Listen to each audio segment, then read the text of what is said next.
J'espère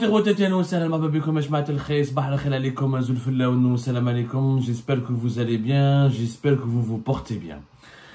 Il y a de cela 5-4 jours, tout le monde en Algérie s'est enthousiasmé et a accueilli avec une grande ferveur l'annonce d'un projet que le Qatar va réaliser en Algérie, ou là en partenariat avec l'Algérie pour la fabrication, pour la mise en place d'une grande ferme de vaches laitières pour la production d'une grosse quantité de poudre en lait ou d'une grosse quantité de lait qui permettra à l'Algérie de réduire ses importations de la poudre des produits laitiers, de la poudre en lait ou de la poudre laitière tout court. C'est un projet effectivement ambitieux, c'est un projet qui est très intéressant. Il s'agit de faire une grande ferme dans la wilaya de Adrar avec le fameux groupe qatari Baladna, qui est un groupe qui s'est fait connaître depuis la crise qu'a subi le Qatar en 2017 et en 2018 avec le blocus qui lui a été imposé par ses adversaires quand ils ont rompu leurs relations diplomatiques avec le Qatar, l'Arabie Saoudite, les Émirats, le Bahreïn. Et il ne pouvait plus importer facilement son lait, parce qu'il était ultra dépendant vis-à-vis de ses importations. Et le Qatar a réussi effectivement une prouesse impressionnante et qui est celle de couvrir aujourd'hui, grâce au projet Baladna. Baladna, c'est un groupe qatari de production de lait, de produits laitiers, qui en 2017 a lancé la mise en place d'une ferme, quelques dizaines de kilomètres de Doha, une ferme de plus de 40 000 vaches aujourd'hui. Ça a commencé le projet avec 3 000, 4 000, disons, ils l'ont entendu à 20 000 vaches, et aujourd'hui, on parle d'une ferme, d'après les informations les mieux actualisées, c'est une ferme à 40 000 vaches, ce qui permet au Qatar de produire presque 100% de sa consommation nationale de lait. C'est un projet effectivement historique, effectivement exceptionnel et effectivement un exemple à suivre. Et le groupe Baladna a voulu donc s'installer en Algérie. Il est depuis 2021-2022, plutôt 2022-2023, dans une stratégie de s'internationaliser. Il veut maintenant exporter son expérience. Le groupe Baladna est valorisé à plus de 2,5 milliards de dollars. Et il veut réaliser des projets. Ça a commencé d'ailleurs en Égypte. En octobre 2023, le groupe Baladna a déjà signé un accord pour réaliser un projet en Égypte afin de créer une grande ferme laitière pouvant accueillir jusqu'à 20 000 têtes de vaches pour produire 300 millions de litres de lait par an. Après l'Égypte, d'ailleurs c'est une ferme qui devrait s'étendre sur 113 000 hectares. Et après l'Égypte, c'est l'Algérie. C'est l'Algérie qui est visée par le groupe Baladna dans sa stratégie d'expansion. Le projet sur le papier, il n'y a rien à dire. Le projet n'est pas intéressant. Sauf que la question à laquelle on va répondre dans cette émission, c'est ce que d'ailleurs vous allez découvrir, c'est que franchement, l'Algérie, est-ce qu'elle a eu besoin du Qatar? Et qu'est-ce que le Qatar va rapporter réellement à ce projet? Alors, juste pour corriger, l'immense installation, l'immense ferme de Baladna au Qatar, elle a aujourd'hui 24 000 vaches, pas 40 000. Elle transforme 400 000 litres par jour. Et elle produit une immense gamme de produits. Ils produisent au Qatar jusqu'à 250 produits à base de lait. Rien à dire, le Qatar a réussi. Au Qatar, ce projet a réussi. Le groupe s'appelle Baladna Food Industry. Ça a commencé depuis 2017 et aujourd'hui, le Qatar, selon les chiffres les plus actualisés des instances internationales, il reconnaît que le Qatar aujourd'hui est autosuffisant en lait. Le Qatar, il a eu une stratégie pour sa souveraineté alimentaire. Il a été traumatisé par le blocus qui ont été imposés par ses pays voisins, notamment les Émirats, l'Arabie Saoudite.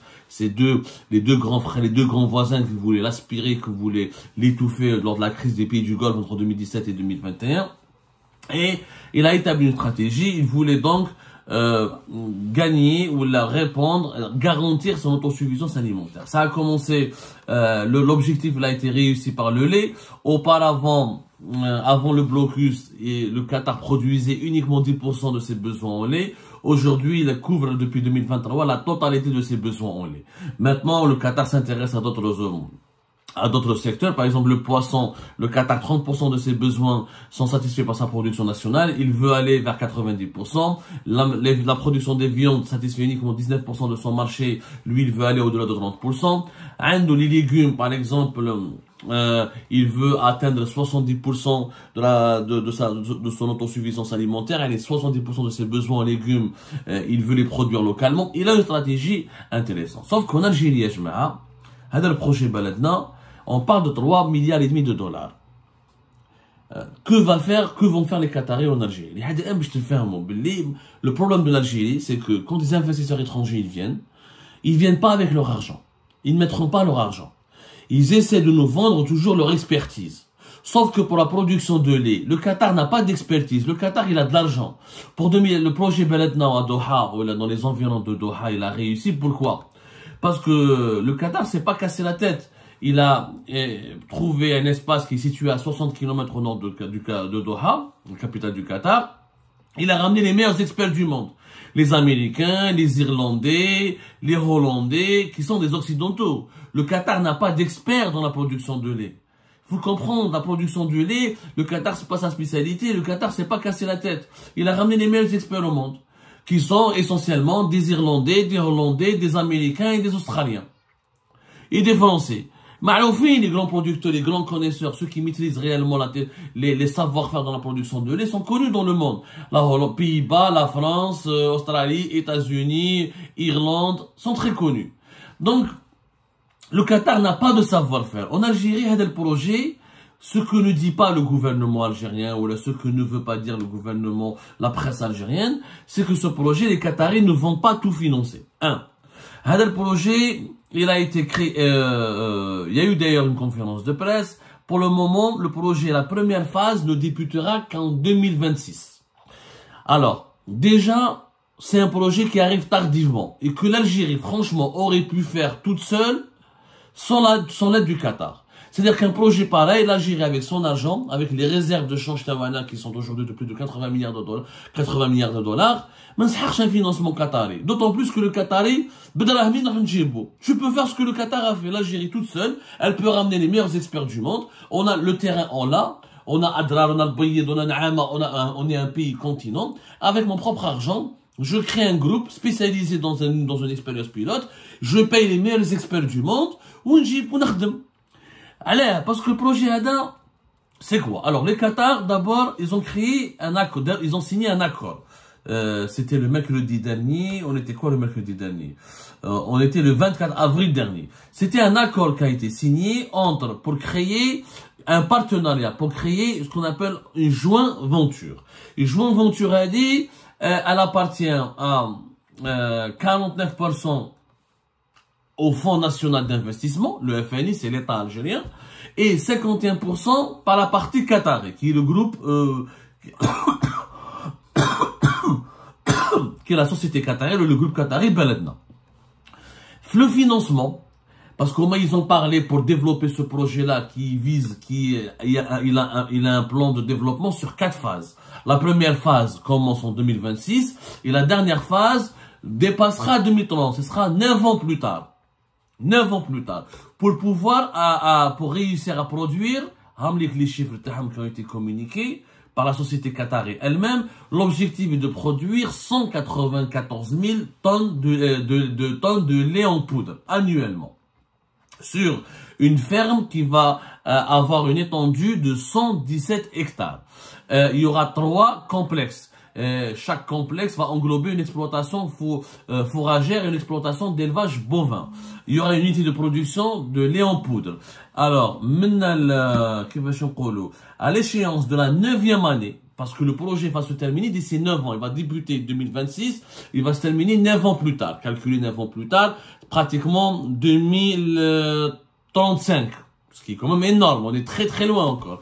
Très très loin, alors que nous sommes ultra dépendants pour notre consommation de lait, ultra dépendants de nos importations. Il faut savoir que l'Algérie ne satisfait que 55% de ses besoins en consommation de lait. Il y a entre 50 et 50% du lait que nous consommons en Algérie, il est importé. Le projet qatari, il est ambitieux, mais il est très long. Il est très long jusqu'à 2035. Mais en 2035, nous, on va dépasser on sera presque à 60 millions d'habitants. Aujourd'hui, nous sommes déjà à 47 millions d'habitants. Et nous avons besoin de lait. En urgence. Nous avons besoin de garantir notre autosuffisance alimentaire en urgence. Donc ce projet ne va pas répondre à l'impératif de l'urgence. L'Algérie doit en urgence. Le Qatar de 2017 à 2022, il a réussi, en l'espace de 4 ans, pratiquement, il a réussi à garantir son autosuffisance en produits laitiers. Il nous faut attendre jusqu'à 2036. Au-delà un horizon au-delà de 10 ans, nous sommes en 2024, ça veut dire 12 ans. C'est quand même énorme. Donc, à la 9e année, le projet ADA devrait avoir 270 000 têtes, 270 000 vaches laitières. Ce qui est énorme. Ce qui est vraiment énorme. Mais il faut attendre longtemps. Et avec ce projet, on ambitionne de produire 50% des besoins en lait de l'Algérie. Et va créer normalement 5000 emplois. Donc, c'est bien ce projet. Mais d'abord, il est lent. Il faut savoir, et l'Algérie aurait pu le faire toute seule. Pourquoi? Parce que les Qataris ne vont pas le financer. C'est ce que dit pas le gouvernement algérien. Il faut savoir que, au niveau du financement, 49% des 3,3 milliards et demi de dollars qui seront nécessaires pour réaliser ce très beau projet sera apporté par des banques algériennes. Et 51% sera apporté par la société qui a été créée entre le FNI et les Qataris. Donc les Qataris, mais les Benesh, combien ils vont rapporter? Parce que le FNI, il va mettre de l'argent dans ce projet. Plus les banques algériennes qui vont mettre plus de 49% de l'argent nécessaire à ce projet, les Qataris vont mettre donc une petite partie. Sur les 3 milliards et demi de dollars, déjà, la moitié, 49% c'est les banques algériennes. L'autre moitié, les tebqa, 3 milliards et demi, c'est 1 milliard et demi, grib 1 milliard 600, 1 milliard 800. L'autre partie, ce sera la joint venture qui a été créée, le FNI et la société qatari Baladna. Il y a qui va financer le reste. Mais le FNI a déjà mis de l'argent. Le FNI, c'est l'argent de l'État. C'est l'argent de l'Algérie. En clair, la part du financement des Qataris sera maximum du tiers. C'est-à-dire, sur les 3 milliards et demi de dollars, les Qataris vont financer, il y a 1 milliard de dollars, même pas 1 milliard de dollars. Et au moins 2 milliards et demi de dollars sera apporté par l'Algérie. Déjà, les Qataris, c'est l'argent de l'Algérie. Donc, encore une fois, l'Algérie ne comprend pas qu'un investissement étranger, c'est normalement, c'est l'étranger qui ramène son argent. Et qui développe, qui crée des richesses, et qui crée des emplois, et qui développe son projet économique sur le sol du pays où il investit. Dans les cas où l'investisseur étranger ne ramène pas son argent, il est censé ramener son expertise étrangère. C'est-à-dire son expertise technologique. Il y a des domaines, effectivement, où il y a des étrangers, ils disent que c'est les genre Mercedes, Tesla, Microsoft, Apple, Samsung. C'est des grands monopoles, c'est des grands technopoles. Ce sont des grandes multinationales qui sont propriétaires exclusifs de leurs technologies qui permettent de créer des produits à forte valeur ajoutée et qui permettent de développer des innovations technologiques. Je rentre pas, je n'investis pas chez toi, tu me donnes de l'argent, moi je te donne ma technologie, je partage avec toi ma technologie. Mais c'est pas le cas du Qatar. Le Qatar n'a pas de technologie de production de lait. C'est lui-même à importer cette technologie de production de lait. Donc, c'est un projet important, il va tarder jusqu'à 2000 pratiquement 35 pour couvrir 50% de la production nationale. Là, les Qataris vont apporter uniquement le tiers du financement. L'Algérie apportera 70% pratiquement des financements nécessaires. Ça va se dérouler, le projet, déjà, il a déjà nécessité 20 mois d'études. La première phase ne va démarrer que à partir de 2026. On ne sait pas cette première phase, elle permettra de produire combien. Déjà, le projet, il faudra attendre vraiment 9 ans pour avoir 270 000 têtes. Les vaches laitières. Mais le projet apparemment va commencer avec 50 000 têtes. Mais franchement, le projet en lui-même, mais l'Algérie aurait pu le faire toute seule. Franchement, si les Qataris avaient apporté 80% des financements, je suis d'accord. Mais les 80% des financements, les Qataris viennent avec leur argent, ils veulent développer des grands projets en Algérie, comme c'est le cas du projet qui a été fait en Égypte. En Égypte, les Qataris sont venus avec leur propre argent. Ce n'est pas la partie égyptienne. c'est un investissement de 1,1 milliard et demi de dollars, c'est pas l'Égypte qui va le financer. C'est essentiellement le groupe qatari Beledna. Sauf que en Algérie, le groupe qatari ne va pas dépenser beaucoup d'argent, comme à peine le tiers. Et c'est pas beaucoup. Là, c'est l'Algérie qui doit financer tout le projet. Il dit, mais si l'Algérie doit financer 70 ou 80% du projet, ou là entre 60 à 70% du projet, elle n'a qu'à le faire toute seule. Elle n'a pas besoin du groupe Beledna. Franchement, on n'a pas besoin du groupe Beledna. On va copier le projet Oujderou Beledna. Beledna Oujderou. Tu as pour les meilleurs experts du monde, ou à une assiette foncière, où ils ont préparé la ferme, où ils ont développé ils ont ramené que des étrangers. Ils ont dépensé de l'argent, ils ont dépensé 1 milliard et demi. Ils ont dépensé le groupe maintenant il est valorisé à 2 milliards et demi de dollars. Ça veut dire que le projet en 2017, ils ont commencé avec au moins 1 milliard de dollars. Mais l'Algérie, elle a de l'argent. Elle n'a pas besoin de l'argent du Qatar. Si le Qatar elle n'a pas besoin de la technologie du Qatar. Il n'a pas de technologie.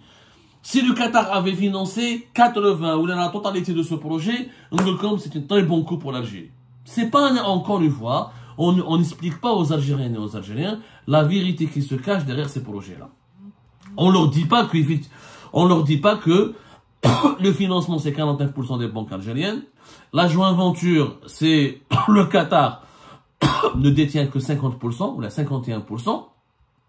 Et le FNI, donc le Fonds National d'Investissement, qui est une fonds est détenu par l'État et financé par l'argent public, lui aussi va va apporter un financement pour la création de la joint venture et pour le financement du projet. Donc, en tout, les Qataris ne vont mettre que une petite partie de ce financement. Ce n'est pas du tout intéressant pour l'Algérie. Nous dirons le projet هذا. عندنا دراهم. نعيط les Anglais, les Allemands, les Français, les Irlandais, les Américains, les Australiens, les plus grands pays producteurs de lait. Je fais des accords avec leurs meilleurs spécialistes, je les paye bien et je le fais tout seul. Alors j'ai besoin des Qataris dans ce cas-là. Si le Qatar ne ramène pas l'argent nécessaire pour faire ce projet-là. Deuxièmement, le projet il est lent. Il est lent et alors que nous avons une urgence. Il faut savoir que l'Algérie, on consomme, on est le plus important pays consommateur de lait au Maghreb. On consomme 6 milliards de litres par an. Et 4 milliards de litres sont des produits transformés, c'est des produits laitiers, fromage, laitier, yaourt, etc. Et 2 milliards de litres pratiquement pour la consommation locale, le sachet de lait que nous consommons localement. 3 milliards de litres sont importés sous forme de poudre. 250 millions de poudre sous forme de 250 millions de lait sont importés de poudre de lait sont importés sous forme de fromage et 150 millions sous forme de poudre infantile pour le lait le lait pour les enfants, pour les nourrissons. Nous importons environ 300 000 tonnes par an de lait. C'est que les importations seront, grâce au projet Beledna, on est censé ne plus importer les 300 000. Puisque le projet Beledna, au bout du projet, on veut produire 270 000 à peu près. Voilà, 270 000 avec presque 300 000. L'objectif, et encore une fois, est d'importer et de diminuer la facture des importations et de diminuer la dépendance de l'Algérie vis-à-vis des importations. On va dire, il parle de 194 000 tonnes de lait. Au bout de la 9e projet, au bout de la 9e année du projet, pardon, au bout de la 4e phase, d'ici 9 ans, d'ici 2035. Parce que la première phase de production commencera en 2026. 194 000, c'est aujourd'hui, effectivement, plus que 60 à 70% de nos importations qui sont estimées à 300 000 tonnes. Sauf que d'ici 2035, on sera encore plus nombreux, nous les Algériens et les Algériens. D'ici 2030, on sera plus de 50 millions d'habitants déjà en 2030. En 2035, on sera presque 60 millions d'habitants. Donc notre facteur des importations du lait va encore augmenter. Donc le projet ADA ne va pas suffire. C'est un calcul mathématique. Lyon, tu importes 300 000 tonnes de lait, 300 000 tonnes de poudre de lait. d'ici 2035, je vais les importations au rythme vu que la production nationale est toujours faible. Ça veut dire que les besoins vont augmenter au minimum. D'ici 2035, on sera obligé d'importer 500 000 tonnes. Donc le projet Baladna ne va pas remplacer les importations. Nous avons besoin de réaliser un projet en urgence maintenant, mais ce projet doit être opérationnel rapidement, comme le Qatar entre 2017 et 2018. Au moins 2 ans plus tard, il était opérationnel. Et en 2023, ils sont autosuffisants. 4 ans plus tard, nous avons besoin de lancer un grand projet comme Baladna, mais il faut qu'il soit opérationnel et prêt à répondre aux besoins de la consommation, des besoins nationaux en termes de consommation de lait, dans les 4 ans à venir, avant même 2030. Donc, on a chassé faire le projet. Réellement, on est perdant, on n'est pas gagnant. Les financements, c'est l'Algérie. Le projet, il est assez lent. Et il ne réduira pas la dépendance vis-à-vis des importations dans un temps court. Donc, d'ici 2035, on sera toujours obligé d'importer encore plus de poudre de lait. Et il y a 200 000 tonnes de production avec cette ferme. On devra aussi importer plus de 200 000 plus tard. Donc, ce que l'Algérie a besoin d'un projet où les étrangers le financent entièrement eux-mêmes, au moins entre 70 à 80% des financements viennent des étrangers. Sinon, ça ne s'appelle pas un investissement direct étranger. Mais à chaque fois, les étrangers, on utilise l'argent de nos banques. Et de 2, un projet qui soit opérationnel et rapide. Ça veut dire, après en 2024, je ne vois pas qu'est-ce qui est compliqué, moi je ne comprends pas. Pourquoi il faut attendre 2026? C'est simple, tu importes des 20 000 vaches laitières, tu prépares la ferme, 2025 tu commences, à la 2026. Et tu commences à produire, à partir de 2027-2028, on a au moins 50% de la facture de nos importations. Mais chez 2034, il est extrêmement long et les termes de négociation de ce projet ne sont pas favorables à l'Algérie. Le groupe Baladna va utiliser donc son investissement et sa présence en Algérie pour valoriser davantage ses actifs. Et ce groupe qui a été introduit en bourse, qui vend ses actions en bourse depuis 2019, grâce à son investissement, sa présence en Algérie, ses actions vont coûter encore plus cher. Donc il va gagner encore plus d'argent depuis Doha, alors qu'il n'investira pas beaucoup d'argent en Algérie. On est perdant. On n'a pas du tout su négocier l'accord ou ce deal avec le Qatar. On n'a pas du tout bien su. Il aurait fallu négocier un deal où le Qatar apporte encore une fois 70 à 80% du financement et que le projet doit commencer en 2025, mais en 2026, et avec des plans de développement qui permettraient de produire 200 000 tonnes ou 180 000 tonnes de poudre de lait, l'équivalent de 190 000 tonnes de poudre de lait avant même 2030. Et c'est possible. Et c'est possible. Il fallait juste avoir des dirigeants algériens qui auraient pu savoir bien négocier ce deal et les dispositions de ce business avec leurs interlocuteurs qataris.